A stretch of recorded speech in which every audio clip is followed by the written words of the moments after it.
Hello everyone, welcome back to my vlog and welcome to my Wednesday video. So if you're new here, thank you so much for stopping by, it's really much appreciated. And if you're returning, then thank you so much for coming back to watch my vlogs.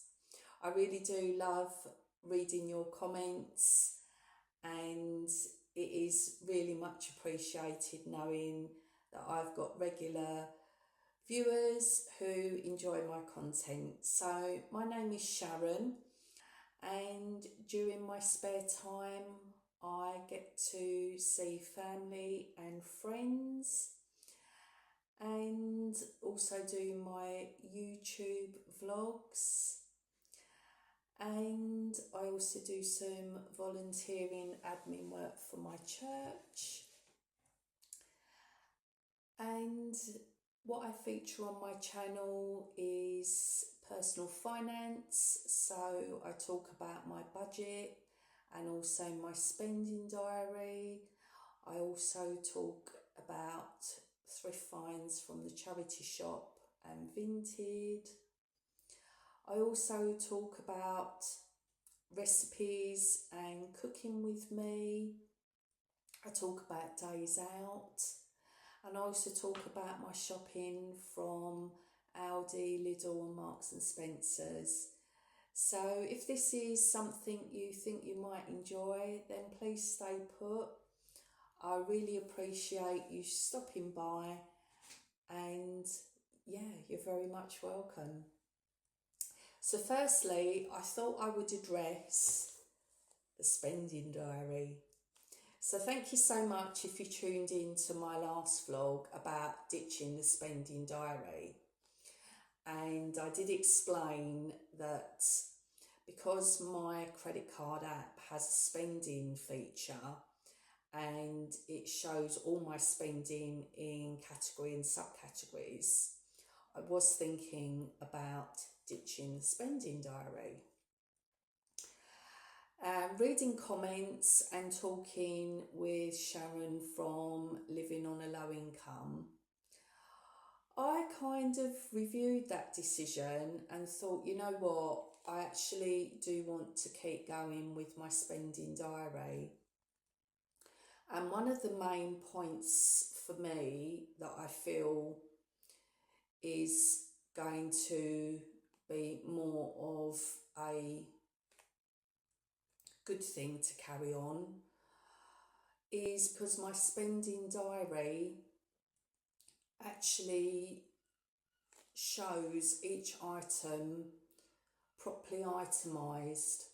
So whereas the spending feature on the credit card app, it shows transactions, but it will just show them by the retailer and the amount. It won't actually confirm what I spent in Marks and Spencer's, for example, or what I did spend beauty wise.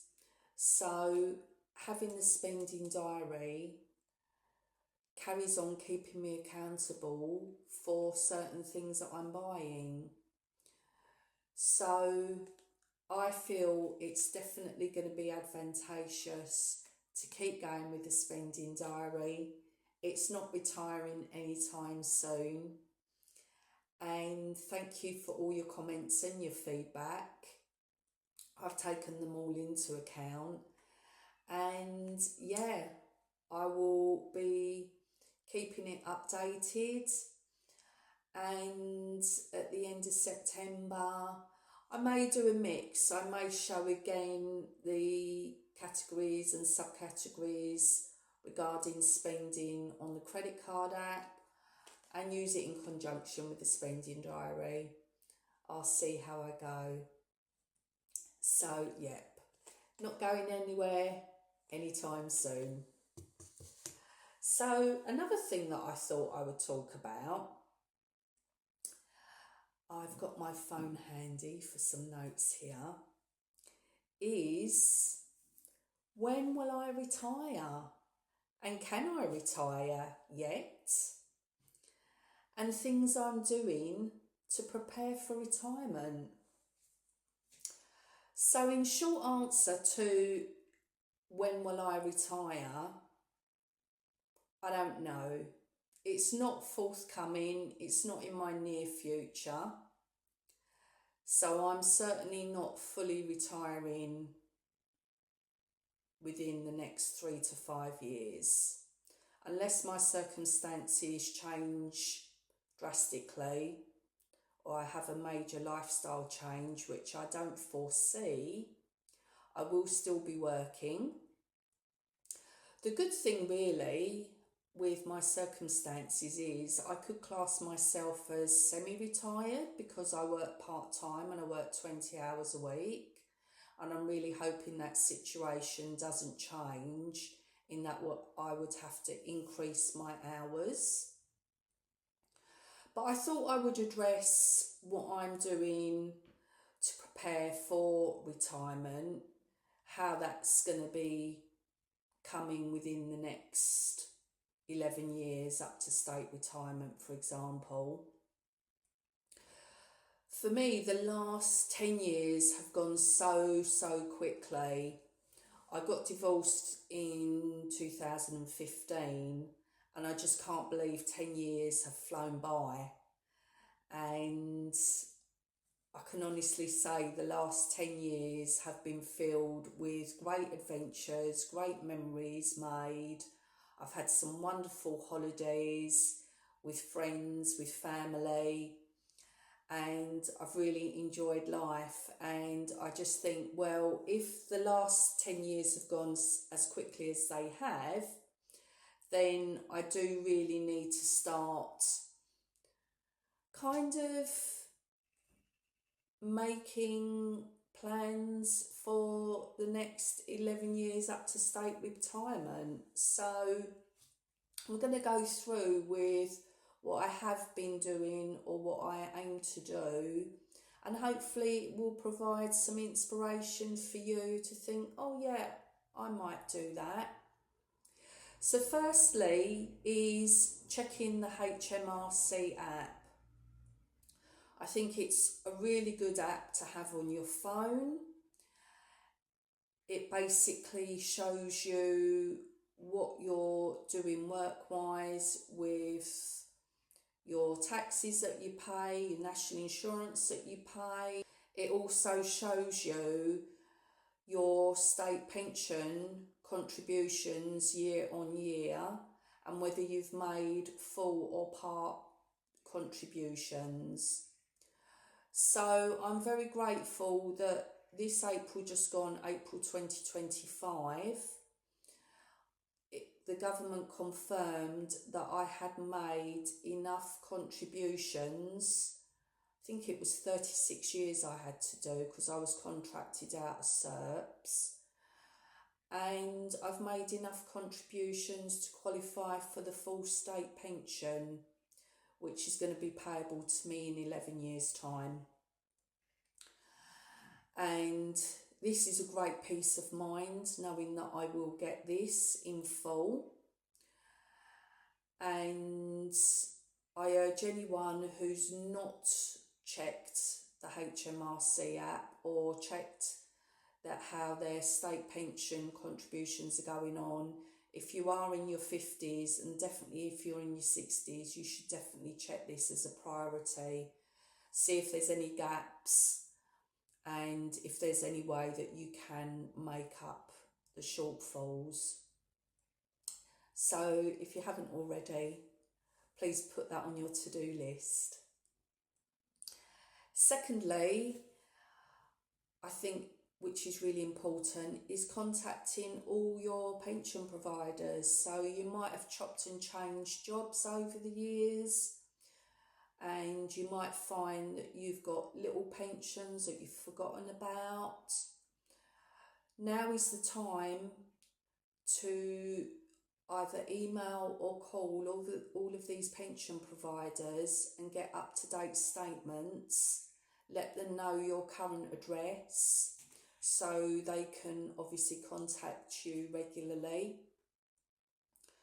And if you feel that there are some pensions that are very, very small, you might have larger pensions that you feel you might want to amalgamate them all together.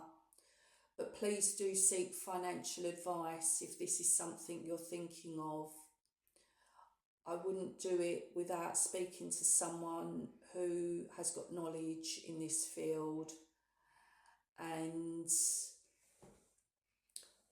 you know, if you feel that you've got the knowledge yourself to progress in doing this, that's absolutely fantastic. But if you're in any doubt about what to do, then definitely seek financial advice.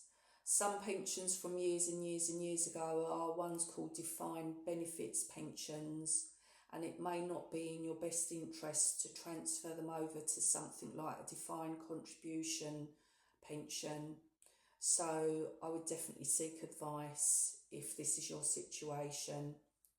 If you've got smaller defined contribution pensions, then yeah, it might be a good idea to transfer a smaller one into a bigger one that you've got.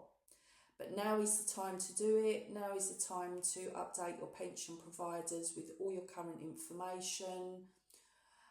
And yeah, you will then get a better idea of where you stand financially and how to plan moving forward.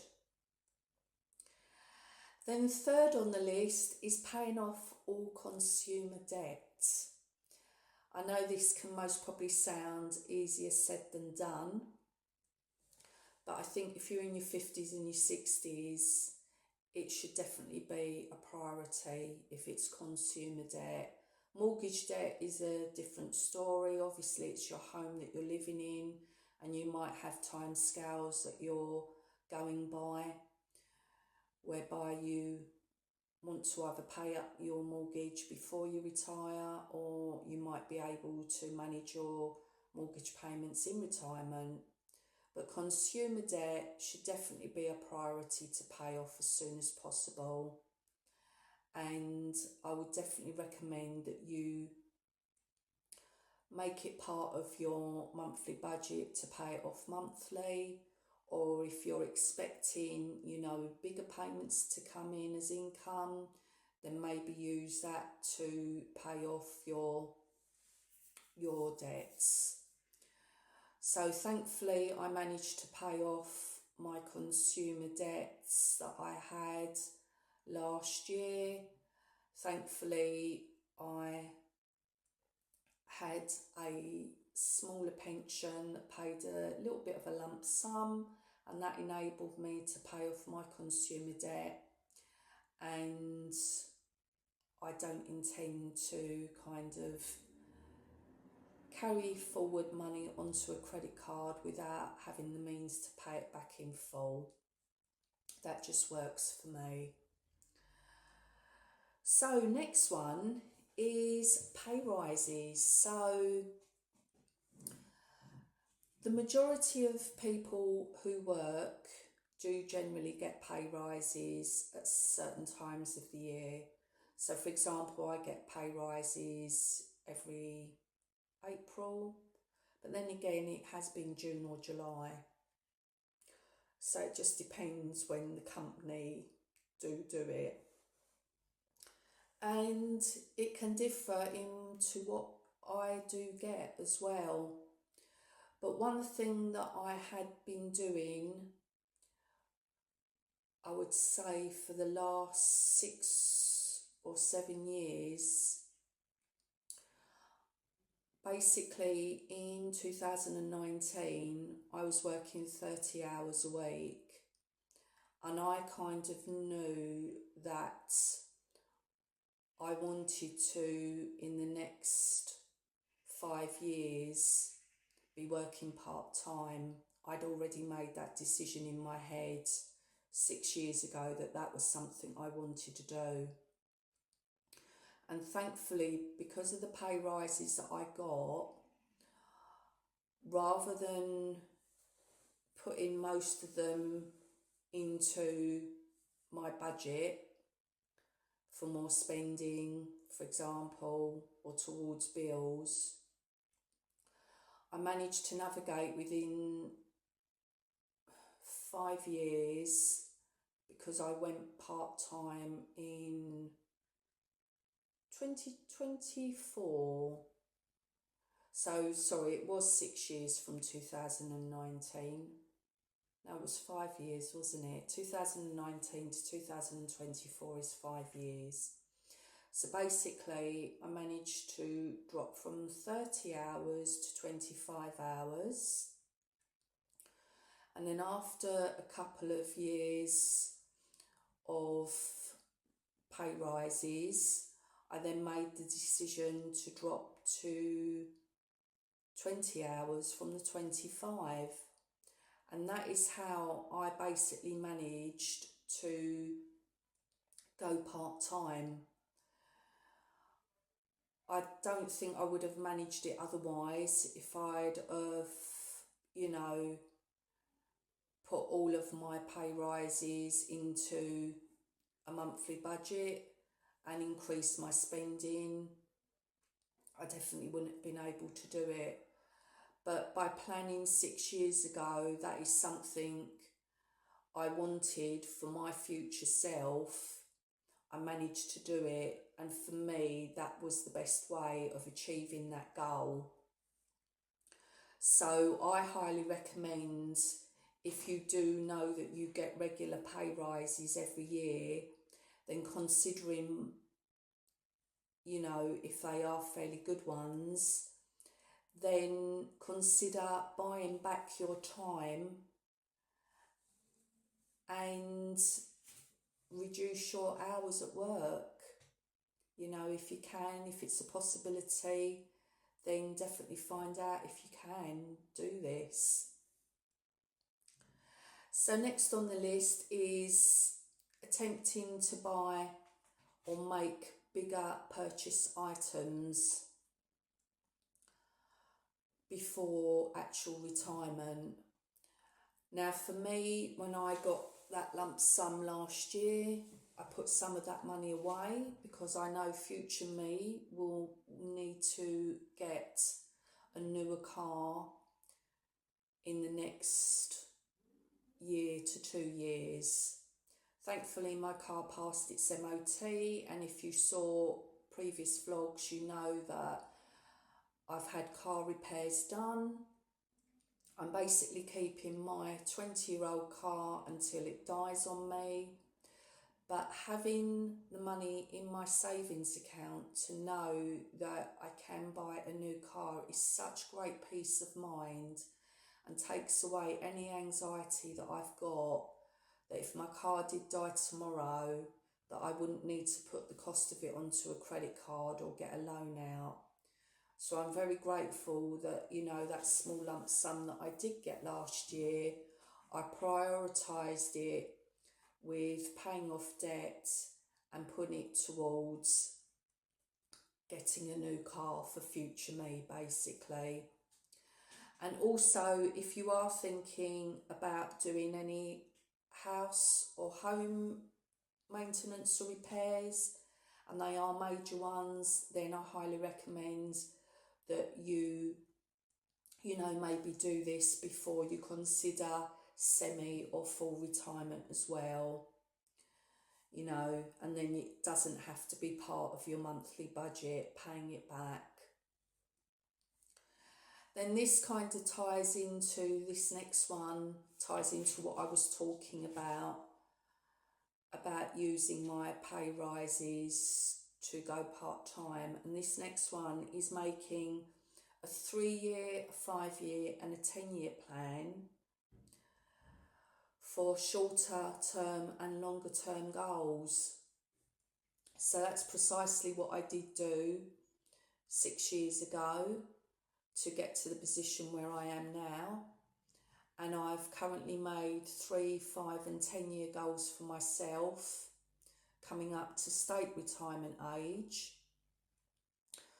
Within the next 3 years, I would love to be able to go back to Hong Kong and see my friends, and go to Japan as well. So that's one of my shorter term goals. I would say possibly in 5 years' time, I'll be reviewing my finances, seeing if I want to reduce my hours anymore, depending on my circumstances, or if I'm happy to carry on working 20 hours. And 7 to 10 years, I would say I would be reviewing whether I would actually be retiring in full, or whether I am happy, working. I've got peers at work who are working in their late 60s and early 70s. So this is definitely, very inspiring to know that some people are working because they want to work. A lot does depend on the job that you're in. But I think if you can find a part-time job when you're in your 50s or 60s that you actually do really enjoy, this can contribute to you thinking, I could actually carry on doing this past state pension age. I actually want to do this. So I think making these goals and these time frames really gives you a good indication of where you see yourself in the next 3, 5, 7 and 10 years. So highly recommend, doing that. The next on the list is making a dummy budget for when you do fully retire. I do love a spreadsheet. I love Google Sheets. I use it for my monthly bills, annual expenses, and I have actually made a spreadsheet for my expenses when I get state pension, because I wanted to see if I could actually manage to live when I get the state pension. And it's a real eye-opener to see, if there are any gaps that need plugging, what you can afford, what you can't afford. And currently with getting the state pension, thankfully I can afford to pay my housing and my utility bills. I can afford groceries, and I can afford monthly spending. Anything over and above that may well have to come out of, personal pensions on a monthly basis or a yearly basis. But regarding actual living month to month, I am very, very thankful that I could actually live on the state budget. So I highly recommend you making a dummy budget if you are in your 50s or 60s, to give you a rough idea if you can afford to live on the state pension, and if not, then see where you can, plug that gap, either by doing a little part-time job or a side hustle or YouTube. Just gives you a better idea, rather than getting to that age and then thinking, oh, I can't afford to live month by month. Forewarned is forearmed, isn't it? So highly recommend that one. And then, what will you do when you are semi-retired or fully retired? What's my purpose?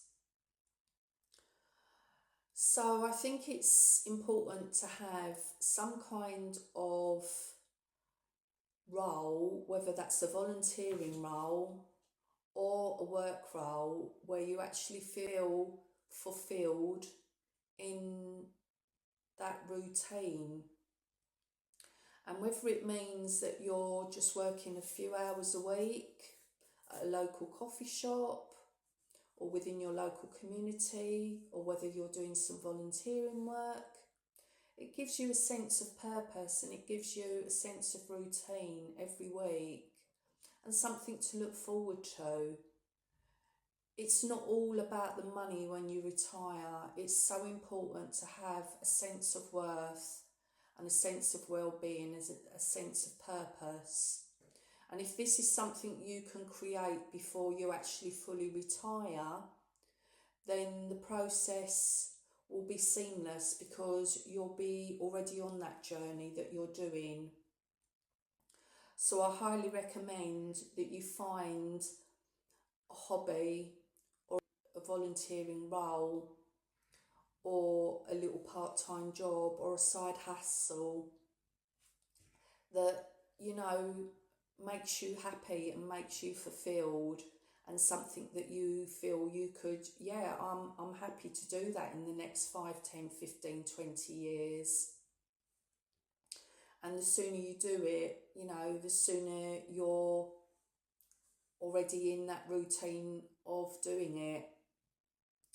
And then this ties in with the next one, is having an enjoyable fitness routine. Fitness is so important in your 50s and 60s and beyond. And none of us really want to feel, oh, I've got to go to the gym or I've got to go swimming. You know, we want to create a routine that we enjoy. And if that means getting up to go to work, and before going to work, you're going to the gym, or you're doing your yoga, or you're going swimming, or in the evening you've incorporated Pilates or yoga as your routine, or an evening walk after your meal, then doing this creates a really good habit, and you're actually doing it because you want to do it, not because you feel you have to. And it's important to keep fit, keep supple, keep stretched, and have a good routine that keeps you motivated and moving daily and regular basis.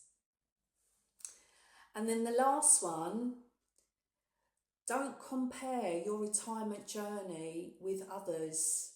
And it's okay to change your mind about what you do. You know, I'm making this video now. I could come back and make a video in the next 6 months and say, oh, I'm doing something completely different to what I said I was going to do. It's your journey. You're not accountable to anyone except yourself. And it's not a race. You're not in competition with anybody else, any of your friends or anyone else you see on YouTube. It's your journey, and you live it how you want to live it and organise it how you want to live it. We've all got our own personal budgets, our own circumstances, and they are different from our families and our friends and people we see on social media. So you need to tailor make it into what suits you. So I hope all of this has been of interest and has inspired you to even think that you might well do some of these pointers. I really hope it does. They're pointers that are helping me move forward month by month and year by year.